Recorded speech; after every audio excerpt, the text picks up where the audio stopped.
எடப்பாடி பழனிசாமி ஐயா இருக்காரு, மதுரையில் கூட்டம் முடிஞ்ச அடுத்த நாளே டில்லிக்கு ஓடினார். பார்த்தீங்களா? குட்டு குட்டு குட்டு குட்டு குட்டுன்னு ஓடுறாரு. எங்கே போறீங்கன்னு கேட்குறாங்க ஏர்போர்ட்டில்.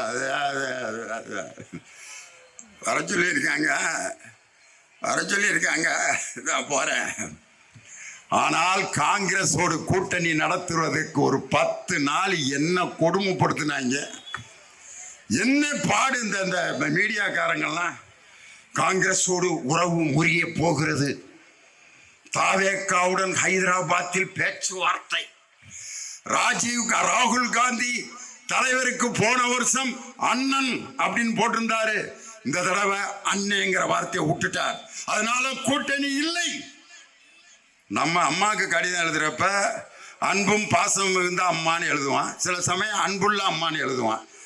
பாசமுள்ள அம்மான்னு எழுதாதனால அம்மாவை விஷம் வச்சு கொல்ல போறான்னு அர்த்தமா? அண்ணனுங்கிற வார்த்தையை விட்டுட்டாரு, கூட்டணி முறிந்து விட்டது. பாம்பேல பேசுறாங்க, ஹைதராபாத்தில் பேசுறாங்க. செல்வ பெருந்தகை தனியா போன் எடுத்துட்டு வெளியே ஓடுறாரு. மாணிக்கம் தாகூர் அங்க போய் பேசுறாரு. கூட்டணி முறிந்தது, ஆகாக ஓகாக அப்படின்னாங்க. ப. சிதம்பரம் என் தலைவரை வீட்டில் போய் பார்த்தாரு. 1/2 மணி நேரத்தில் அறிவாலயத்தை நோக்கி காங்கிரஸ் கூட்டணியே வந்து 28+1 அப்படிங்கிற கூட்டணியை எழுதி கையெழுத்து போட்டு வந்து என் தலைவன் ஒரு ஆக்ஷன் பண்ணார். பாத்தீங்களா?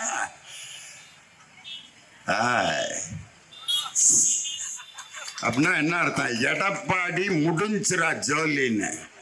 எடப்பாடி மட்டும் இல்ல, இன்னொருத்தர் கனவு கண்டுகிட்டு இருந்தாரு. யாரு? என்ன கொப்பர. யோசிக்கிறீங்களா யாரா என்ன கொப்பரன்னு? புதுசா கட்சி ஆரம்பிச்சார்ல ஒருத்தர், அவருக்கு பேர் நான் வச்சிருக்க பேரு என்ன கொப்பர.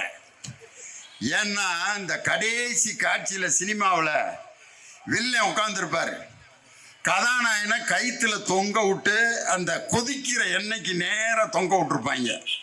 அப்ப வில்லன் கேட்பான், நான் சொல்வதற்கு கையெழுத்திடாவிட்டால் என்ன கொப்பரையில் அப்படியே கைத்த விட்டனா குழஞ்சு செத்துருவேன். அப்படியே உடனே கதாநாயகன் அப்படியே இறக்குவாங்க.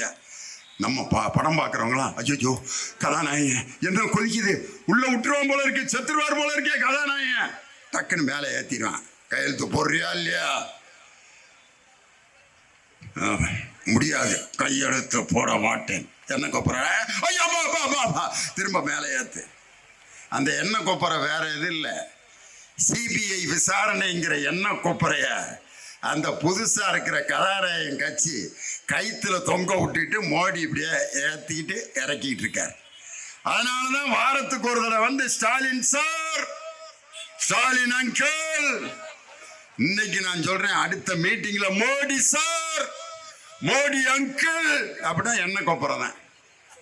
சிபிஐங்கிற எண்ணெய் கொப்பரையில் விழுந்து குலைந்து போவாய். ஒரு கதை மட்டும் சொல்றேன், பாட்டிகளா இருக்கிறதுனால.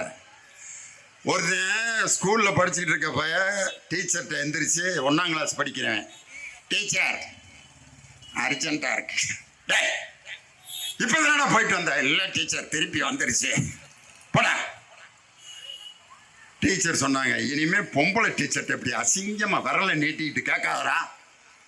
சரிங்க டீச்சர், எப்படி கேட்கறது? இனிமே உங்களுக்கு உச்சா வந்தா விசில் அடிக்க போறேன் டீச்சர்னு கேளு, நான் விட்டுறேன் அப்படின்னா. சரிங்க டீச்சர், இனிமே வந்தா நான் விசில் அடிக்க போறேன்னு கேட்கிறேன். அடுத்த நாள் பள்ளிக்கூடத்துக்கு வந்திருக்கேன், டீச்சர் விசில் அடிக்கணும் போடா. இது மாதிரி நடந்துகிட்டு இருந்திருக்கு. ஒரு நாள் வீட்டில் தூங்கிட்டு இருந்திருக்கான். நைட்டு 1:30 மணிக்கு வந்துருச்சு அவனுக்கு. பக்கத்தில் பாட்டி படுத்திருக்கு. பாட்டி விசில் அடிக்கணும் எந்திரி அப்படின்றது. டேய், நைட்டு 1:30 மணிக்கு விசில் அடிச்சா பக்கத்தில் தூங்குறவங்களாம் முழிச்சுக்க மாட்டாங்களா?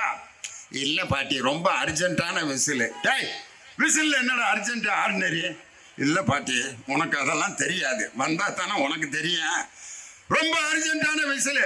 பாட்டி சொல்லிச்சு, ரொம்ப அவசரமாக இருந்தால் மெதுவாக என் காதில் அடிச்சு விட்றா அப்படிங்கவன் பையன் அடிச்சுட்டான். பாட்டி காது நிறைஞ்சு சுட சுட வலியுது பாட்டிக்கு. அட பாடாவதி நாய் பத்த புள்ள, என் காதில் அடிப்பேன்னு தெரிஞ்சிருந்தா நான் என்னான்னு கேட்டிருப்பனாடான்ட்டு.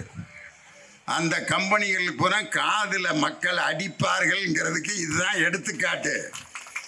வாரத்துக்கு ஒரு முறை வந்து ஒரு கூட்டத்தை போட்டுவிட்டு சவால் விட்டு கொண்டிருக்கக்கூடிய அந்த டிகேகே தமிழ்நாடு களிசடைகள் கழகம், அதெல்லாம் இருக்கிற இடம் தெரியாமல் போய்விடும் திராவிட முன்னேற்ற கழகத்தினுடைய செயல்பாட்டுக்கு மத்தியில 72,000 வாக்குச்சாவடி, ஒவ்வொரு வாக்குச்சாவடிக்கும் 12 பேர், கிட்டத்தட்ட 12 லட்சம் வாக்குச்சாவடி முகவர்களை பெற்ற ஒரே இயக்கம் திராவிட முன்னேற்ற கழகம். அவங்களுக்கு 3 மண்டலத்துல மீட்டிங் நடத்தி முடிச்சாச்சு. இளைஞரணி 50 லட்சம் உறுப்பினர்களை கொண்ட இளைஞரணி உள்ள இயக்கம் திராவிட முன்னேற்ற கழகம். 10 லட்சம் பொறுப்பாளர்கள் உள்ள அருமையான இளைஞரணியை கொண்டது திராவிட முன்னேற்ற கழகம். இன்னைக்கு எடப்பாடி பழனிசாமி அப்படி ஒரு இளைஞரணி கூட்டத்தை நடத்த முடியுமா உங்க கட்சியில? எடப்பாடி பழனிசாமி போனாரு டில்லிக்கு. அப்ப யாரை பார்க்க போனாரு? ஐயா அமித்ஷா ஐயா, உள்துறை அமைச்சர். போனோன்னு என்ன நடந்திருக்கான்? சும்மா கற்பனை தான். உள்ள நுழைஞ்சிருப்பாரு. குட் மார்னிங் ஐயா, எடப்பாடி பழனிசாமி ஃப்ரம் தமிழ்நாடு. அங்க உள்ள இருக்க செக்யூரிட்டி சொல்லியிருக்கான் வாய மூட் அப்படின்னு இருக்கான். என்ன உள்ள நுழையும் போதே வாய மூட சொல்றாங்க? வாய மூடனா வலது பக்கம் திரும்புன்னு அர்த்தம். ஐயோ, உள்ள நுழையும் போதே வாய மூட், டர்ன் ரைட் சைடு அப்படின்னா எடப்பாடி ரைட் சைடு திரும்பி அமித்ஷா பார்க்குறாரு. ஐயா வணக்கம், good morning, good evening. I am Edappadi Palaniswami from Tamil Nadu. S, तुम बोलो बोल साहब बोल कैसे அப்படின்னா in Tamil Nadu Modi said the NDA government TTV Dinagaran is not cooperating me. Anbumani Ramadoss is not also cooperating me. அப்படின்னா அமித்ஷா ஹிந்தியில ஒரு வார்த்தை சொல்லியிருக்காரு. என்ன சொன்னாரு? மோ பந்த் கன்கரே ஹோ. என்னடா சொல்றாரு? போய் நல்லபடியா கூட்டணியை நடத்துங்கன்னு சொல்றாரா? இல்ல, வாய மூடிக்கிட்டு வேலையை பாரு, சொல்றத செய்யி அப்படின்னு அமித்ஷா என்னை அனுப்பி விட்டாருன்ட்டு வர்றப்ப இப்படி வந்தாரு பாருங்க. நாங்கள் அவரை பின்தொடர்ந்துதான் சென்றோம், ஆனால் அவன் எங்களை முன்தொடர்ந்து சென்று விட்டான் அப்படின்னு பாலையா சொல்லுவார் பாருங்க. இதுவரைக்கும் பாஜகவுடன் கூட்டணி நடத்தி பேச்சுவார்த்தை முடியவில்லை என்று சொன்னால், அமித்ஷாவிடம் கட்சியை அடகு வைத்த எடப்பாடி பழனிசாமி இருக்குமிடம் தெரியாமல் காணாமல் போவார். 2026 ஆட்சி அமைக்க போவது எங்கள் முத்துவேல் கருணாநிதி ஸ்டாலின் என்ற அந்த முதலமைச்சர் தான். இன்னைக்கு காலையில் நடந்த ஒரு செய்தியை மட்டும் சொல்லி நான் நிறைவு செய்கிறேன். கனவு மெய்ப்பட வேண்டும் என்ற ஒரு நிகழ்ச்சியை என் தலைவர் மு.க. ஸ்டாலின் நடத்தினார். அதுல பாத்தீங்கன்னா அவர் கொடுத்த அந்த வாக்குறுதிகள் எப்படிப்பட்ட வாக்குறுதிகள், எப்படிப்பட்ட திட்டங்கள் இன்னைக்கு செயல்பட்டு கொண்டிருக்கிறது. வயசானவங்க நிறைய பேர் இருக்கிறீங்க. சில வீட்டில் அந்த வயசான தாய் தகப்பன் உட்காந்துக்கிட்டு 2 ஆம்பளை பிள்ளைய பெத்த ஒரு அப்பா அம்மா அப்படியே உட்கார்ந்து இருக்குதுங்க. எங்கேயா 2 பையனை பெத்திய, என்னாச்சு? பெரிய பையனை ஒரு நல்லா படிக்க வச்சு கட்டி கொடுத்தனப்பா, நல்ல பொண்ணை பார்த்து கல்யாணம் பண்ணி வச்சேன், அவன் வந்தான். அப்பா நீங்க இந்த வீட்டில் நீ அம்மாவும் நிம்மதியா இருங்க, நானும் என் வீட்டுக்காரமாவும் வேற வீட்டுக்கு போறோம்ட்டு அவன் தனியா குடித்தனம் போயிட்டான். 2வது பையலை கஷ்டப்பட்டு படிக்க வச்சு இன்னொரு பொண்ணை கட்டி வச்சேன் அவனுக்கு.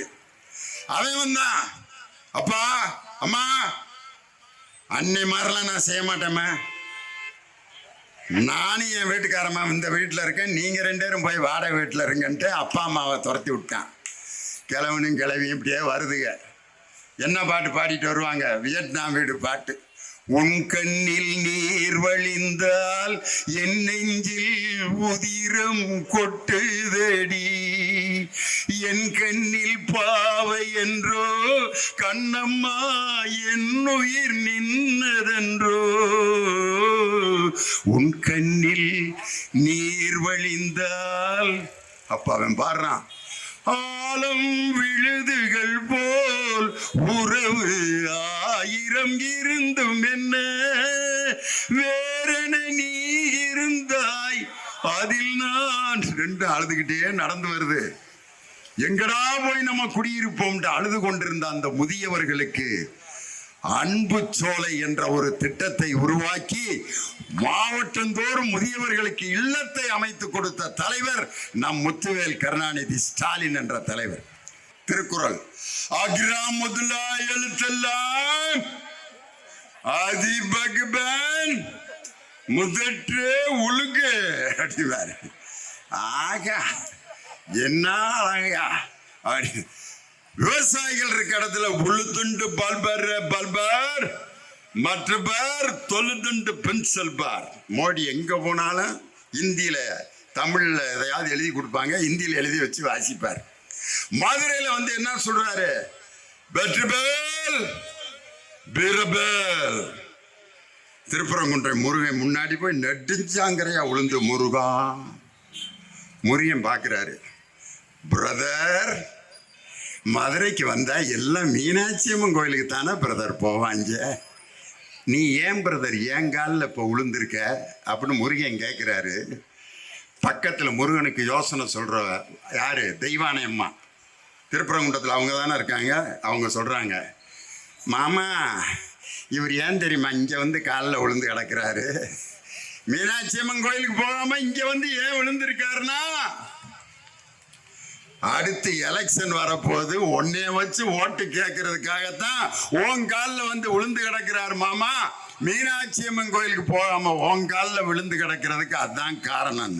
ஒன்றிய பிரதமர் நரேந்திர மோடி நெடுஞ்சாங்கரையா நம்ம முருகன் காலில் விழுந்ததுக்கு என்ன காரணம், நீங்க யாரை வேணாலும் நம்பலாம். இந்த கூழ கும்பிடு போடுவாங்க பார்த்தீங்களா, அவனை மட்டும் நம்பவே கூடாது. வாங்க மாமா நல்லா இருக்கியா அப்படின்னு கேட்குறவனை நம்பலாம்.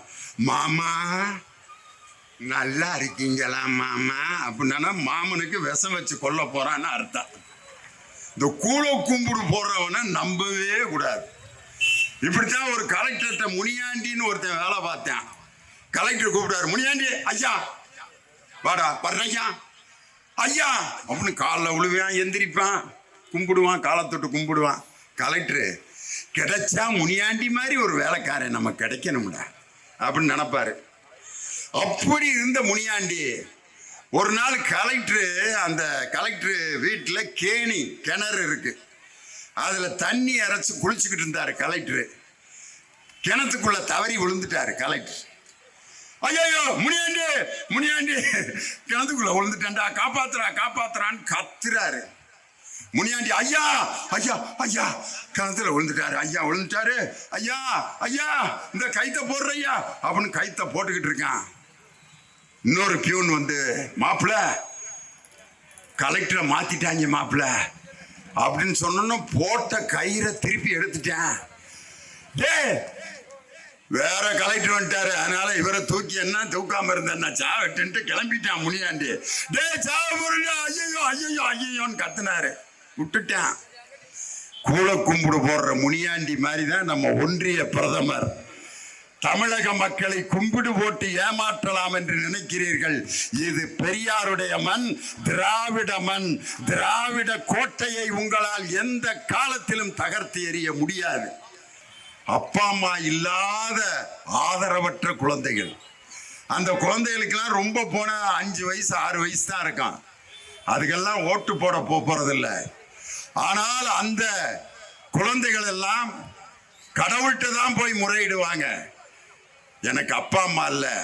கமலஹாசன் கூட களத்தூர் கண்ணம்மால ஒரு பாட்டு பாடுவார், அம்மாவும் நீயே அப்பாவும் நீயே அன்புடனே ஆதரிக்கும் தெய்வமும் நீயே, அம்மாவும் நீயே அப்பாவும் அம்மாவும் நீதான், எங்களை யாரு காப்பாத்துவா என்று இருந்த அந்த ஆதரவற்ற குழந்தைகளுக்கு மாதம் 2000 ரூபாய் உதவித்தொகை அவர்கள் 18 வயது வரை கொடுத்த ஒரே தலைவர் முத்துவேல் கருணாநிதி ஸ்டாலின். அன்பு கரங்கள் என்ற ஒரு திட்டத்தை உருவாக்கி அவர்களுக்கு ஆதரவற்றவர்களுக்கு இல்லத்தை அமைத்து கொடுத்தார். வேலை பார்க்கும் பெண்களுக்கு தோழி என்ற விடுதியை 32 விடுதிகளை அமைத்து வேலை பார்க்கும் பெண்களுக்கு பாதுகாப்பு அரணாக விளங்கியது முத்துவேல் கருணாநிதி ஸ்டாலின் அவர்களுடைய ஆட்சி. ஒரே ஒரு செய்தியை மட்டும் சொல்லி முடிச்சிடுறேன். எடப்பாடி பழனிசாமி அவர்கள் ஒரு வாக்குறுதி கொடுத்தார். என்ன வாக்குறுதி? ஆம்பளைகளுக்கு இலவசமாக பஸ்ல பயணத்தை நான் தருகிறேன். அப்ப யோசிக்கிறாங்க, யோ 4 வருஷம் ஆட்சி பண்ணீங்களே, அந்த நேரத்தில் பெண்களுக்கு ஒரு 100 ரூபாய் உரிமை தொகை கொடுத்திருந்தா கூட இப்ப நீங்க சொல்றத நாங்க ஒத்துக்கிறோம். ஒரு 100 ரூபாய் கூட உரிமை தொகை கொடுக்க முடியாத நீங்கள் எப்படி ஆண்களுக்கு விடியல் பயணத்தை கொடுப்பீங்க? ஒவ்வொரு வீட்டுக்கும் 10,000 ரூபாய் கொடுப்பேன்னு அள்ளி விட்டுக்கிட்டு இருக்காரு. காரணம் என்னன்னா, நம்ம வரப்போறது இல்லை, எதையாவது சொல்லி விடுவான், அதுலயாவது ஒரு 1000-2000 ஓட்டு நமக்கு கிடைச்சி டெபாசிட்டாவது நமக்கு கிடைக்குமாங்கிறதுக்காகத்தான் இப்படி கோரிக்கைகளை அள்ளி கொடுத்துட்டு இருக்காரு. அதுல எனக்கு ரொம்ப பிடிச்ச கோரிக்கை, ஒரு வாக்குறுதி என்னன்னா, எடப்பாடி பழனிசாமி ஜல்லிக்கட்டை அடக்கும் பொழுது யாராவது செத்து போனால் அவங்களுக்கு 15 லட்சம், ஜல்லிக்கட்டு காளையை அடக்கி செத்துட்டா 15 லட்சம் கொடுப்பேன்னு யாரு? எடப்பாடி பழனிசாமி. ஏயா வாக்குறுதி சாகிறதுக்காயா வாக்குறுதி கொடுப்பாங்க?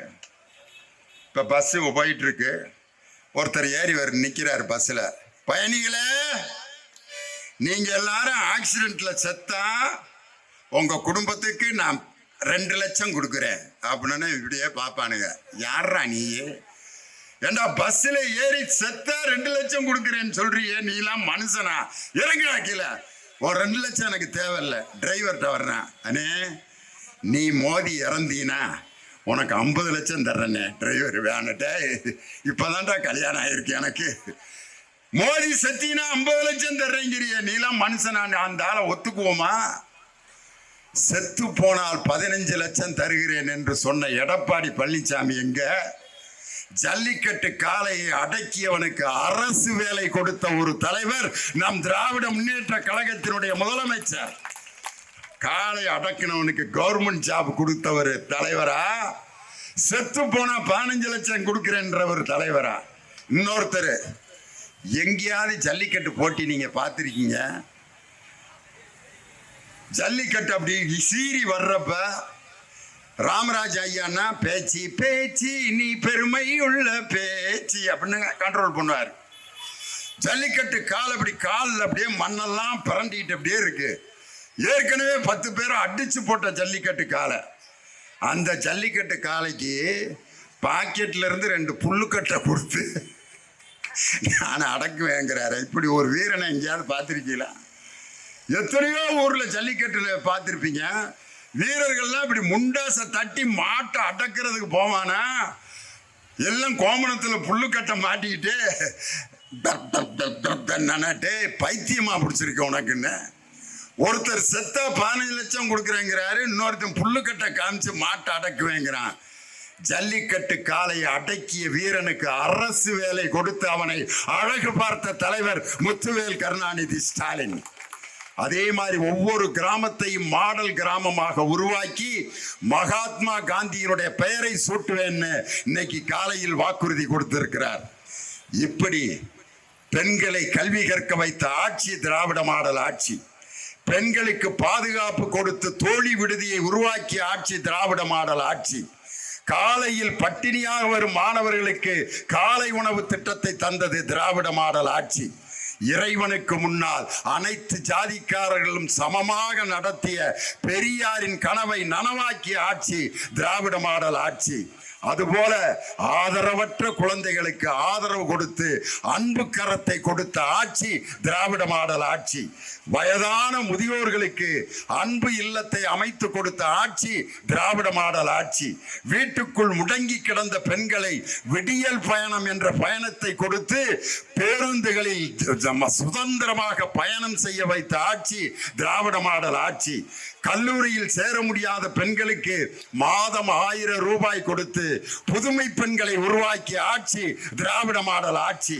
வீட்டுக்குள்ளே இருந்து ரேஷன் கடைக்கு வந்து வாங்க முடியாதவர்களுக்கெல்லாம் வீட்டுக்கே ரேஷன் பொருட்களை அமைத்த தாயுமானவராக இருந்த ஆட்சி திராவிட மாடல் ஆட்சி. அதுபோல வீட்டுக்குள்ளே முடங்கி கிடந்த வியாதிக்காரர்களுக்கு மக்களை தேடி மருத்துவம் என்று வேன் மூலம் மருத்துவர்களை வீட்டுக்கே அனுப்பி 5 கோடி பேருடைய வியாதிகளை நீக்கி அவர்களுக்கு புத்துயிரை கொடுத்த ஆட்சி திராவிட மாடல் ஆட்சி.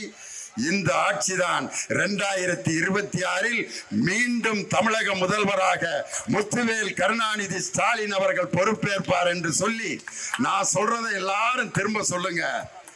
ஸ்டாலின் தொடரட்டும். சத்தம் பத்தாது. ஸ்டாலின் தொடரட்டும். ஸ்டாலின் தொடரட்டும். தமிழகம் வெல்லட்டும். ஸ்டாலின் தொடரட்டும். தமிழகம் வெல்லட்டும். ஸ்டாலின் தொடரட்டும். தமிழகம் வெல்லட்டும். வெல்வோம் ஒன்றாக. மீண்டும் தலைவரை முதலமைச்சர் ஆக்கும் வரை ஓய மாட்டோம் என்று சொல்லி உங்களிடமிருந்து விடைபெறுகிறேன். நன்றி, வணக்கம்.